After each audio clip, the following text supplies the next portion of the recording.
आपने भाषण देकर लोगों को भड़काया और आप ही के कहने पर आपके लोगों ने बाबरी मस्जिद को तोड़ दिया।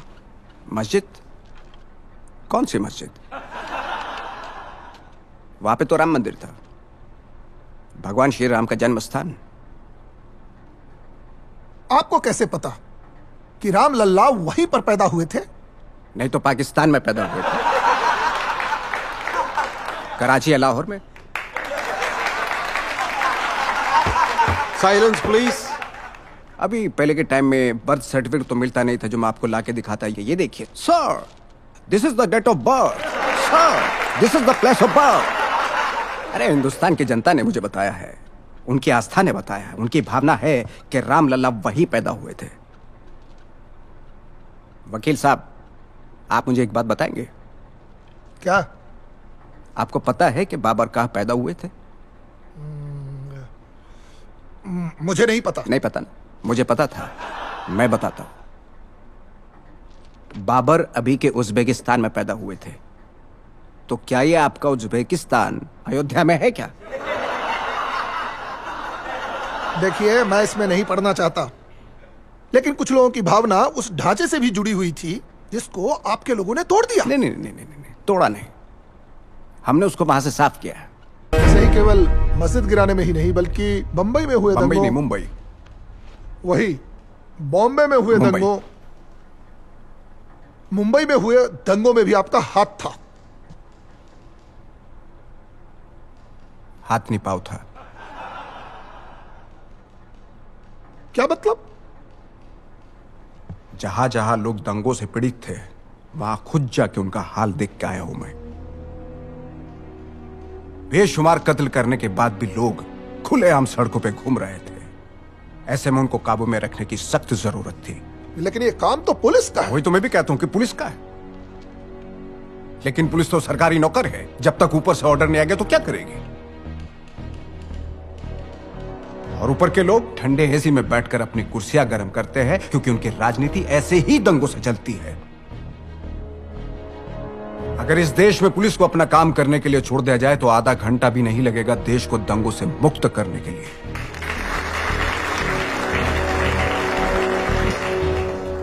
आप भी तो ऐसे ही दंगों की राजनीति करते हैं। नहीं नहीं नहीं, मुझे ऐसी राजनीति करने की जरूरत नहीं, लेकिन जब देश की बात आती है तो मैं राजनीति का खेल नहीं करता। आप तो खेल में भी राजनीति करते हैं।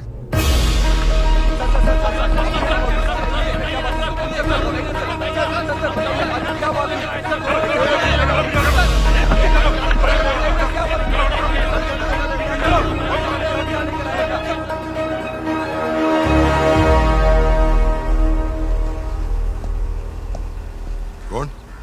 दिलीप वेंगसरकर आणि जावेद मियादाद आलेत म्हणून सांगा. हॅलो. वेळ घेतली आहे साहेबांची. ओके. दिलीप वेंगसरकर आणि जावेद मियांदाद आलेत. कोण? दिलीप वेंगसरकर आणि जावेद मियांदाद आलेत. काय करायचं? हा थांबा, वरती विचारून सांगतो.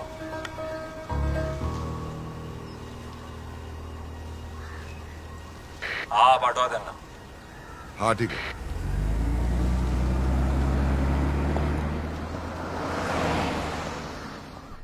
साहेब, जावेद इथे एका टीव्ही कार्यक्रमासाठी आला होता, तर तुम्हाला बघावं आणि भेटावं अशी त्याची इच्छा होती. बर, दे दे. सो म्हणून घेऊन आलो त्याला. थँक्स. आलूड़ी खाओ, तुम्हारे यहाँ नहीं बनेगी कभी भी।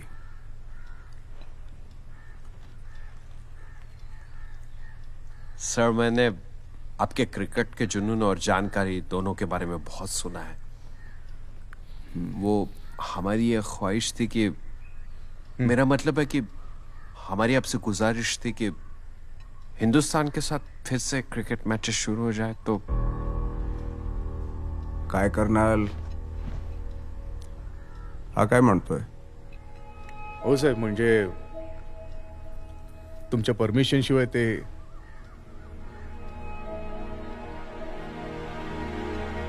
हाँ साहब, सोचिए अगर दोनों मुल्कों में फिर से क्रिकेट मैचेस शुरू हो जाए तो हालात और भी सुधरेंगे. बियर पियोगे? Beer sir? नहीं, थैंक यू. आपका सिक्सर याद है मुझे, excellent shot. Thank you sir. बहुत अच्छा खेला था आपने। उस गेंद के समय आपके मन में क्या चल रहा था? नहीं सर, ऐसा तो कुछ नहीं चल रहा था। हाँ, बस हर पार की बात थी तो ठोक दिया। लेकिन सच बताओ तो सर, उस पूरे मैच में सिर्फ एक गेंद चेतन शर्मा ने वो खराब फेंकी थी। वरना आप उसका बॉलिंग एनालिसिस देखेंगे तो आपको पता चलेगा कि उसने पूरे मैच में बहुत अच्छी बॉलिंग की थी सर।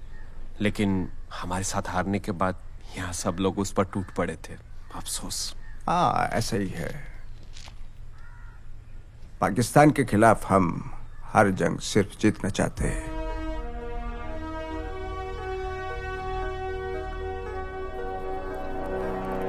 क्रिकेट ही एक ऐसा जरिया है जो दोनों मुल्कों में दोस्ती का पैगाम ला सकता है।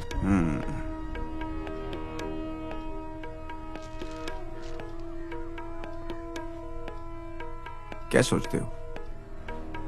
नहीं सर, मैं बस ऐसा सोच रहा था कि आप प्लीज क्रिकेट को मत रोकिए। दोनों मुल्कों में क्रिकेट होने दीजिए। इंशाल्लाह हमारे लिए बेहतर होगा। आप अपने देश के क्रिकेट के बारे में सोचते और मैं मेरे क्रिकेट खेलने वाले देश के बारे में सोचता हूं।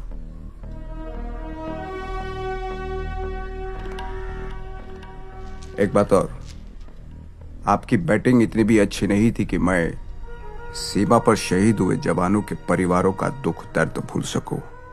चाय पीजिए।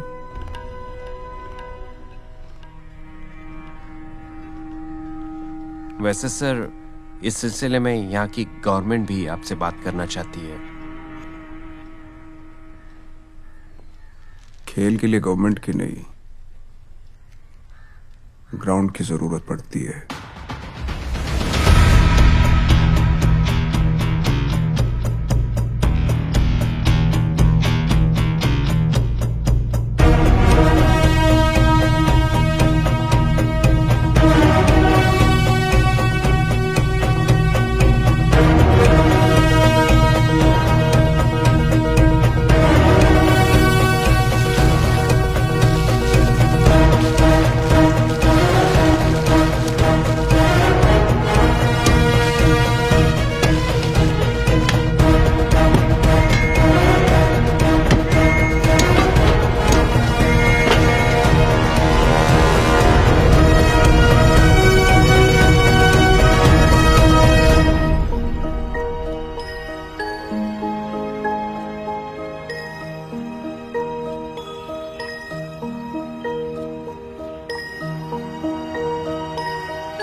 कुछ दिनों पहले 4 लोगों को हिरासत में लिया था।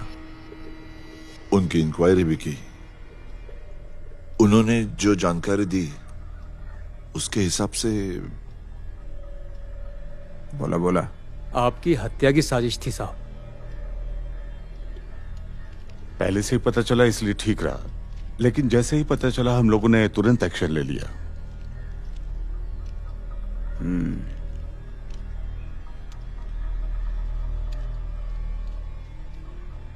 कौन थे?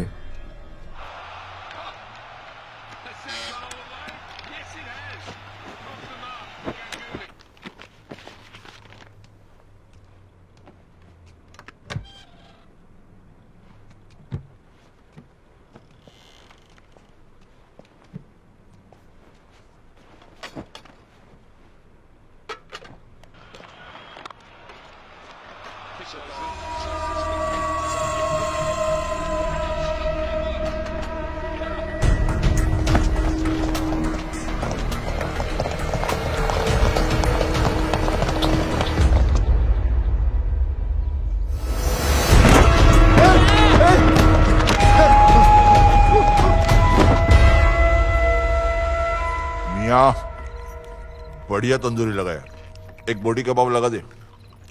शिंदे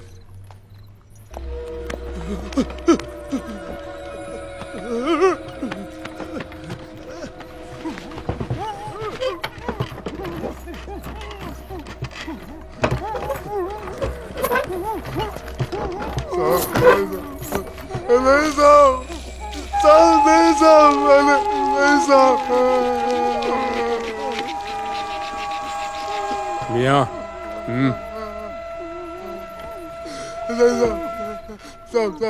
कुछ याद आया?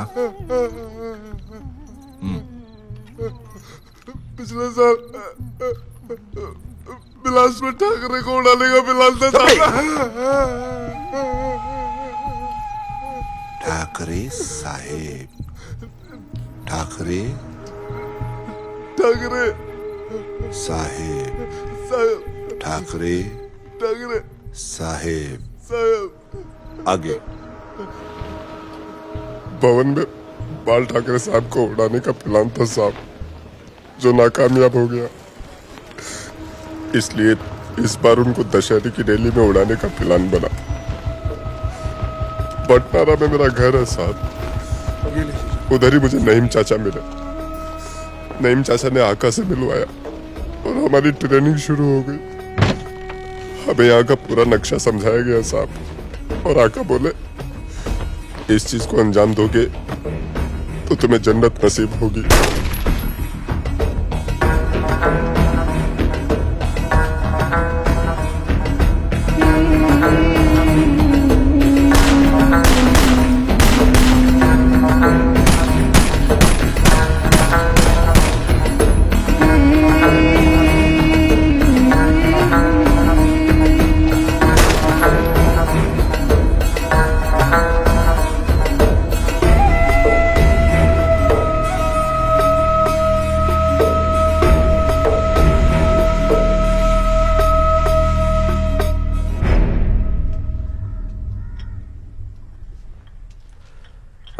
ये केस रिकॉर्ड पे ली है क्या? नहीं। मतलब आज के बाद ये कभी भी किसी को न दिखे, इसका ध्यान रखना। सर यार छोटी छोटी बातों पे दंगे भड़काए जाते हैं। दंगे होते हैं और मरते हैं अपने ही लोग। लेकिन साहब सावधान रहना होगा। कुछ दिनों के लिए जरूरी ना हो तो घर से बाहर आना जाना अवॉइड करेंगे तो बेटर है। हो सके तो मुंबई के बाहर अरे इन बिल्कुल। आतंकवादियों के डर से। इलेक्शन सर पे है, प्रचार और मीटिंग के लिए पूरे महाराष्ट्र का दौरा लगाना पड़ेगा, और मेरे सैनिक मुझे प्रोटेक्शन देने के लिए समर्थ है। Why to take a risk, sir?